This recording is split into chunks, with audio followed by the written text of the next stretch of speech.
Assalamualaikum warahmatullahi wabarakatuh. Sebelumnya perkenalkan nama saya Ajeng Septiani dengan nomor pokok mahasiswa 235009013 dari kelas A jurusan Agribisnis. Nah, dalam video ini membahas tentang peran strategis generasi milenial dalam meningkatkan ketahanan pangan melalui diversifikasi pangan.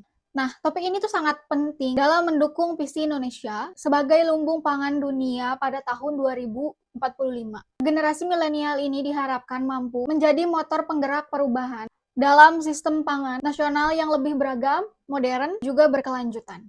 Langsung ke latar belakang, ketahanan pangan merupakan isu strategis dalam pembangunan nasional karena berkaitan langsung dengan ketersediaan, akses, dan stabilitas pangan bagi masyarakat. Saat ini, pola konsumsi pangan di Indonesia masih sangat bergantung pada beras sebagai sumber pangan utama.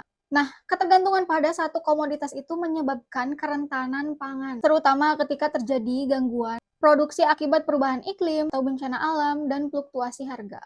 Oleh karena itu, diversifikasi pangan menjadi solusi dalam jangka panjang yang penting untuk mengurangi risiko tersebut sekaligus mendorong pemanfaatan pangan lokal yang lebih beragam dan berkelanjutan.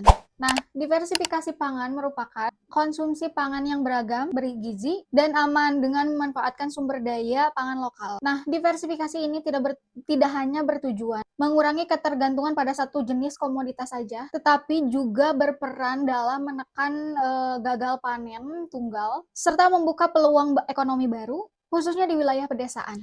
Nah, potensi pangan lokal di Indonesia itu seperti apa?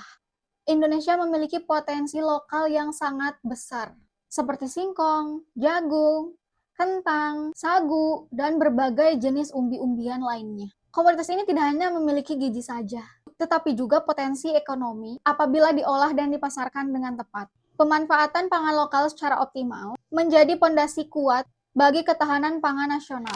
Lalu apa peran strategis dari generasi milenial? Generasi milenial ini memiliki peran strategis sebagai agen perubahan dalam sistem perubahan pangan. Mereka membawa ide-ide baru yang lebih modern, efisien, dan berkelanjutan dalam proses produksi, distribusi, dan konsumsi pangan. Kemampuan literasi digital yang dimiliki generasi milenial. Kemampuan literasi digital yang dimiliki oleh gen milenial memungkinkan pemanfaatan teknologi, media sosial, dan platform agritech untuk memperluas akses pasar serta meningkatkan daya saing produk pangan lokal. Kemudian ada literasi digital dan adaptasi teknologi. Generasi milenial dikatakan lebih relatif cepat dalam menerima dan menerapkan sebuah teknologi. Apalagi teknologi pertanian. Misalnya, penggunaan alat pertanian modern, sistem informasi pertanian, serta aplikasi pemasaran digital. Pemanfaatan teknologi ini dapat meningkatkan produktivitas usaha tani sekaligus efisiensi dalam pengelolaan pertanian dan distribusi hasil panen. Kemudian ada milenial dan kewirausahaan agribisnis. Selain sebagai pengguna teknologi, generasi milenial juga memiliki minat tinggi terhadap kewirausahaan, termasuk di sektor agribisnis. Mereka berperan menggambarkan usaha olahan pangan lokal bernilai tinggi dan bernilai tambah melalui inovasi produk, pengemasan yang menarik, dan strategi pemasaran modern. Jumlah generasi milenial yang besar dalam usia produktif menjadikan mereka sumber daya manusia, potensial dalam pembangunan pertanian berkelanjutan. Nah, selanjutnya, teknologi apa sih yang dimanfaatkan oleh generasi milenial? Meliputi penggunaan teknologi modern seperti IoT dan irigasi otomatis, digitalisasi pemasaran hasil pertanian, pemanfaatan platform dan e-commerce, serta peningkatan efisiensi rantai pasok. Teknologi ini membantu petani dan pelaku usaha pangan lokal menjangkau pasar yang lebih luas dan meningkatkan nilai jual produk. Kemudian ada peran gen milenial sebagai inovator. Sebagai inovator, generasi milenial mampu mengolah pangan lokal menjadi produk bernilai tambah. Contohnya adalah pengolahan singkong menjadi tepung mokap atau sagu menjadi olahan siap saji, seperti papeda. Inovasi ini tidak hanya meningkatkan nilai ekonomi produk saja, tetapi juga mengubah citra pangan lokal menjadi lebih modern dan kompetitif. Selain generasi milenial sebagai inovator, ada juga wirausaha dan UMKM pangan lokal. Generasi milenial ini juga berperan dalam pengembangan UMKM dan startup pangan lokal melalui branding kreatif, kemasan modern, dan distribusi berbasis digital. Nah, dari semua itu, usaha dapat berkembang lebih pesat.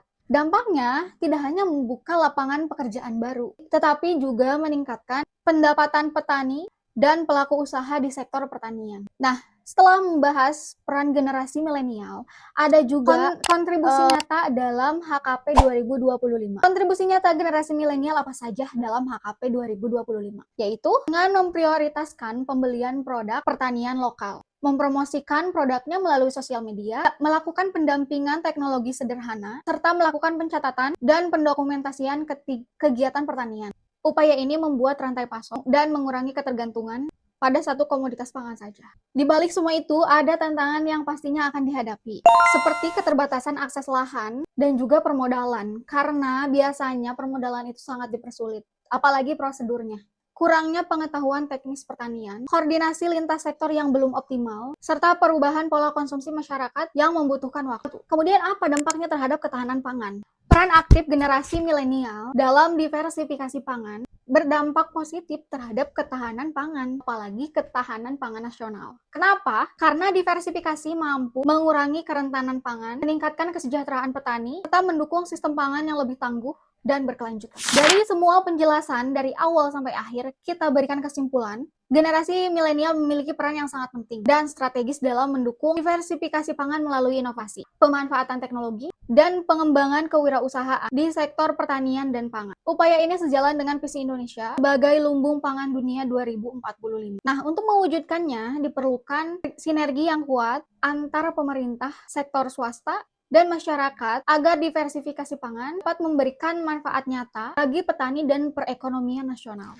Mungkin sekian pemaparan materi dari saya, mulai dari awal sampai akhir. Apabila ada salah kata dalam mengucapkan dan menjelaskan materi, mohon dimaafkan. Sekian, wassalamualaikum warahmatullahi wabarakatuh. See you.